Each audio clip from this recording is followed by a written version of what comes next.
and ask whether this racist and fascist tale belongs on the Republican elephant, as is often alleged, or on the Democratic donkey.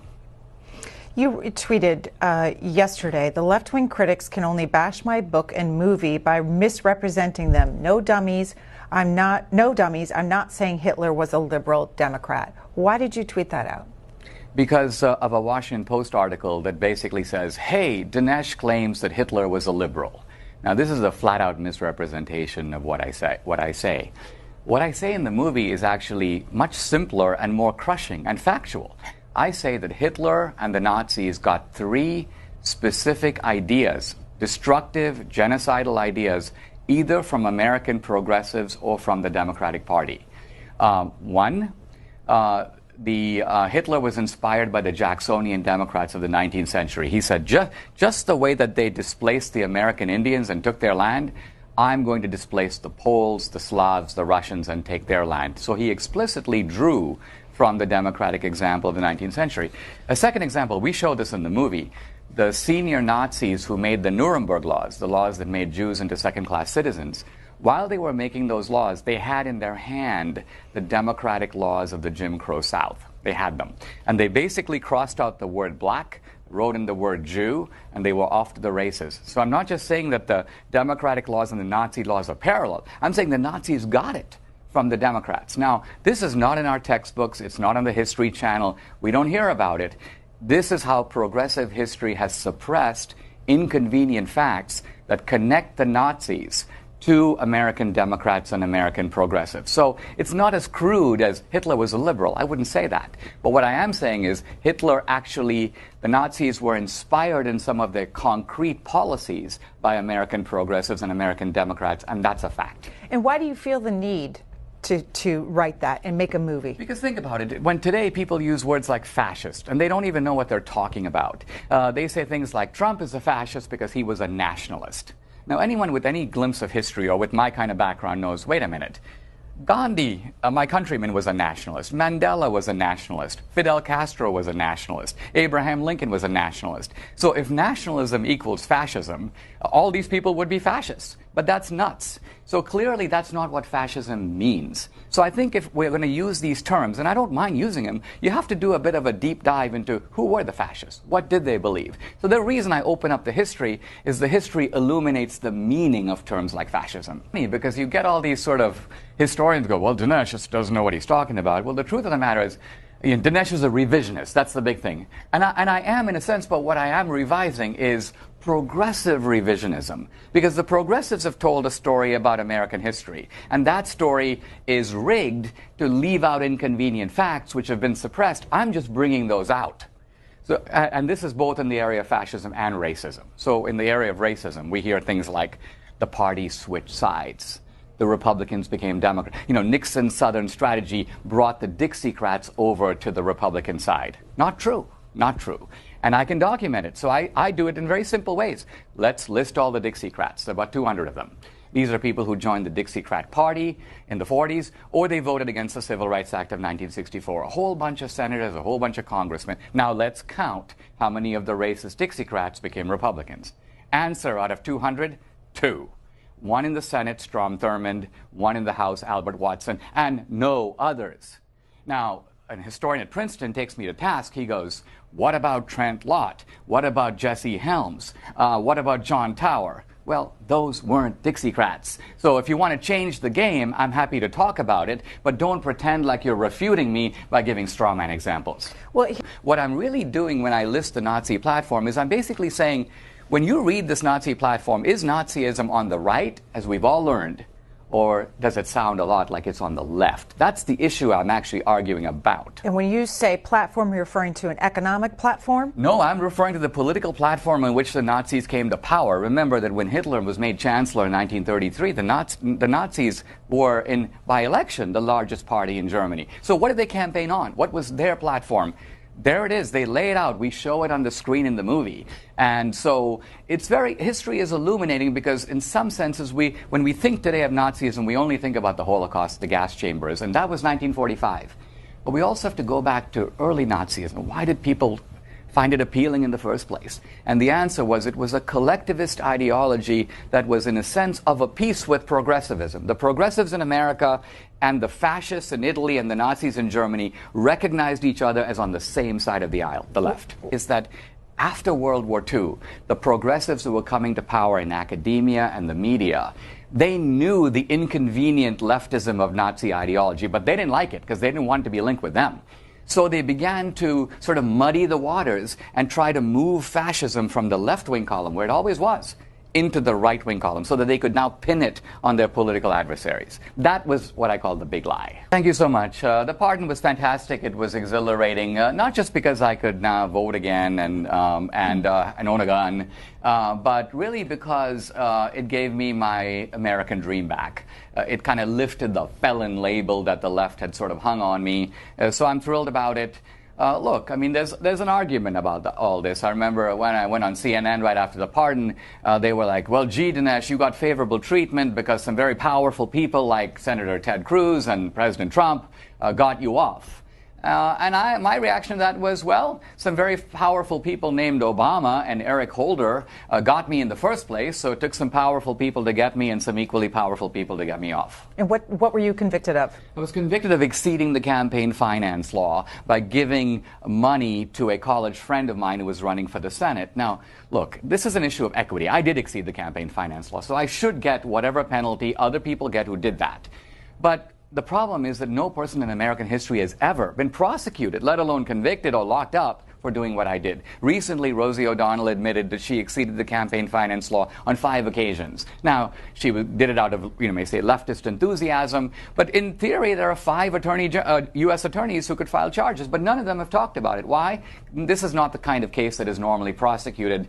But if you make a movie upsetting the most powerful man in the world, I guess I should have expected the empire to strike back. And the movie, for those that don't remember or don't recall it?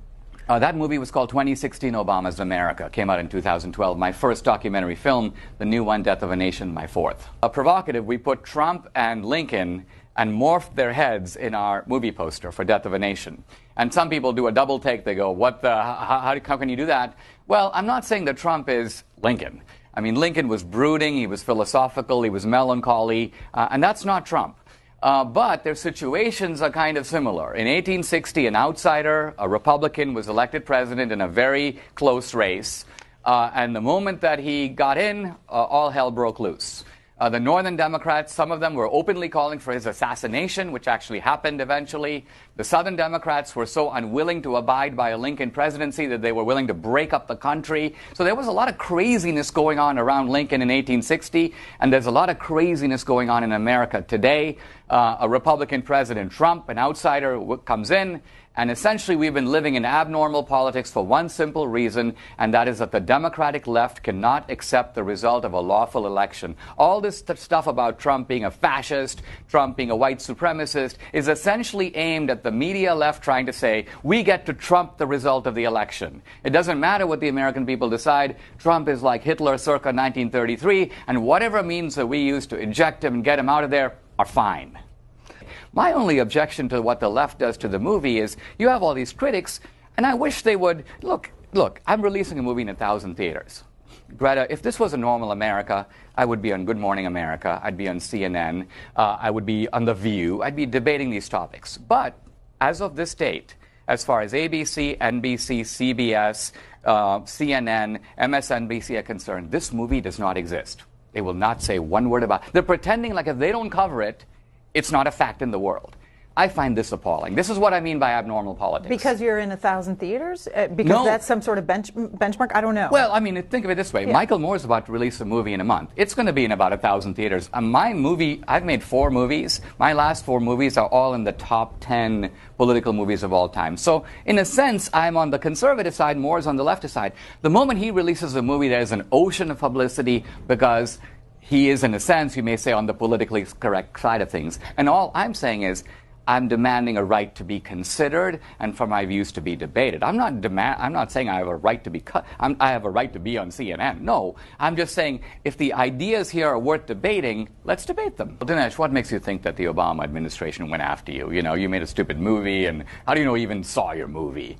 Well, the reason I think that is because when I released the movie in the theater, and remember that movie was in 2,000 theaters, I was being regularly attacked on a website called BarackObama.com. That's the president's personal website. So I'm reasonable in thinking that somebody up there was upset by my film.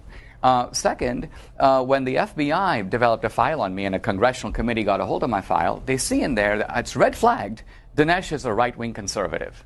Now, see, that shouldn't be in my file, because the whole point is that people who violate the law should be treated the same. Their politics are irrelevant, but the reason that the FBI put that in there is to alert the Justice Department, hey, this is a guy you may want to go after.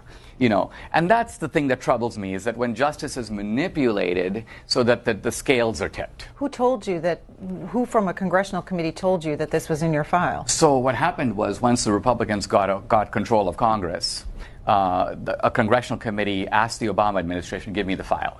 The usual nonsense from the FBI. Confidential sources, we can't give you the file. So finally they gave the congressional committee the redacted file. And a congressman who saw that file called me, and he goes, number one, your case is a $20,000 violation, but the FBI immediately assigned $100,000 to investigate your case. He said, that's extremely abnormal. So all this rubbish is going on behind closed doors. And now I see it in a bigger scale with Trump. The same thing, the FBI trying to tip the scales. And this is very worrying. I mean, look, the FBI has had a history, but even when J. Edgar Hoover was doing his crazy business taping Martin Luther King, he wouldn't dream of trying to tip the scale of a presidential election. Can you tell us who that member of Congress was? Yeah, it's Ron DeSantis in Florida. And what happened next? So I'm just saying, the congressional committee was aware that something is fishy in my case. Here's another indication. Judge Berman in New York, a Clinton appointee, as part of my sentence, he sentences me to mandatory psychiatric re-education. Now think about this. I gave money to a college friend running for office. Does this require psychiatric examination? There was a government-appointed psychiatrist in California. When I went to see her, she looked at my case, and she told me after 1 hour of consultation, she goes, you do not need psychiatric counseling. I'm going to write this judge and tell him that he's a loon. And so she wrote him and told him, this man does not need psychiatric education. And the judge said, I'm forcing you to do it anyway. And so I went through a year of this, at the end of which he basically said, I'm not doing this anymore. And the judge threw up his hands and said, okay, let's stop it now. But this is the kind of craziness that I've been living through. So you can understand why my politics have become a little bit more fierce. I lived in an idealistic America where I'm like, these are the Republicans, these are the Democrats, they believe this, as if it was a big debate. But now I actually see that deeper human motives of envy and revenge also play a role in the political process, and so that now influences the way I see the world. Families get separated. I mean, that happens. I mean, I saw that myself. You know, when the Obama administration filed its charges against me, they come to me and they say, you have to plead guilty. And I go, I'm not going to plead guilty. And they go, if you don't plead guilty, we're going to put additional charges on you, essentially redescriptions of the same offense. But you will face 5 years in federal prison. You will have virtually no contact with your daughter who's going through her college. I mean, so they separate families all the time in this country using the weapons of the judicial system. And so, yes, I totally understand the scope of the tragedy. I'm glad it's being addressed, but I also think ultimately what's needed is a fixing of the laws. Now, in my movies, I interview Robert Paxton, who's a leading progressive, has written a book called The Anatomy of Fascism, would disagree with me on certain things, but I treat him respectfully in the movie. And see, this is what I do, but Michael Moore doesn't do this. Like, Michael Moore wouldn't dream of having me in his movie, or having any intelligent conservative. His idea of a movie is to go to Charlton Heston's house at night and ambush him. So he does these kinds of stunts. I don't. I put people, in my America film, I put a procession of people to criticize America to such a degree that if you watch that film for the first 10 minutes, there were conservatives who got up and walked out because they thought this is such a left-wing movie. I was, of course, laying out a thesis that I would then challenge, but the very fairness with which I laid it out would alienate some on the right. So this is the problem, is that there are people on the left who don't want to have this kind of debate. I'm very glad that you do, and I would certainly like to be part of it.